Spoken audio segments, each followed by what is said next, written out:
Think the conflict with Iran is just about the regime? Think again.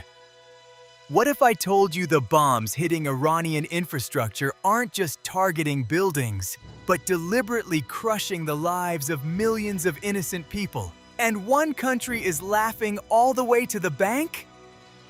Today, we're tearing down the carefully constructed narratives and exposing the brutal truth behind the US-Iran conflict. This isn't just about geopolitics.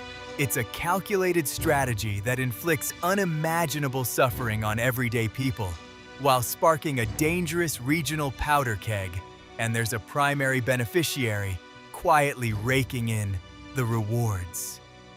We need to talk about why this keeps happening and what it truly means for global stability. Let's get real for a moment.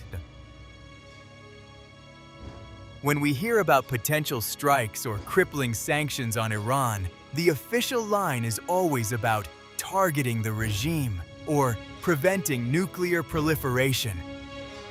Sounds noble, right? But peel back that PR layer and you'll find a far grimmer reality. The infrastructure being talked about, power plants, water treatment facilities, communication networks, these aren't just government buildings.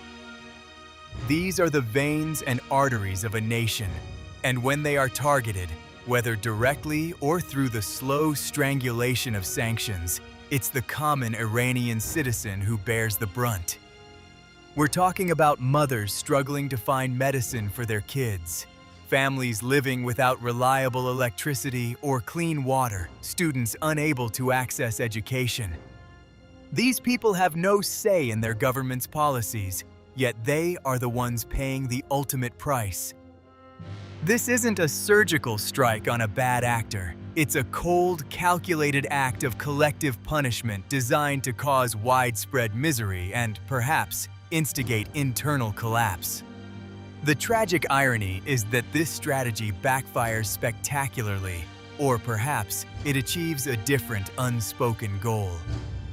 Iran, pushed into a corner, responds with the only tools it feels it has. It lashes out, often through proxies, at perceived US allies in the region, the Gulf countries, Israel. This creates a terrifying cycle. US pressure on Iran, Iranian retaliation, regional instability, and then calls for more US intervention and more arms sales to protect allies.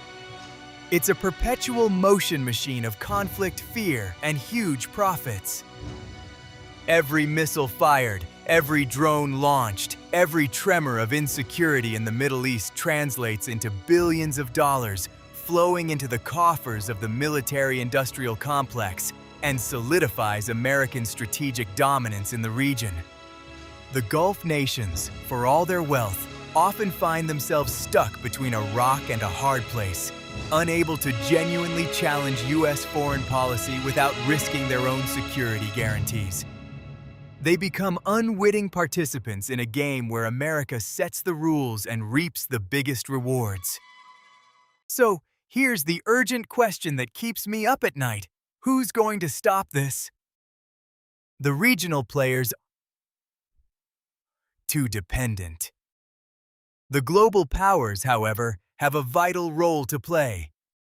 Imagine a world where, if the US genuinely considers such destructive actions, Russia and China, instead of merely issuing statements, deployed their own strategic assets, say, nuclear-capable vessels or aircraft near the east and west coasts of the United States.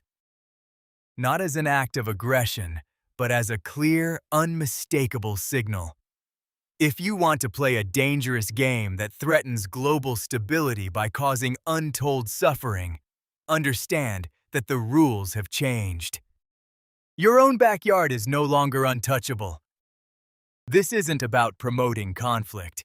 It's about introducing a level of deterrence, a real check and balance that might finally make the architects of this misery reconsider their reckless adventures. It's a radical thought, yes, but how else do you get the global bully to pause when the usual appeals to humanity and international law fall on deaf ears? The common people of Iran, and indeed the entire region, deserve more than to be pawns in this deadly geopolitical chess match.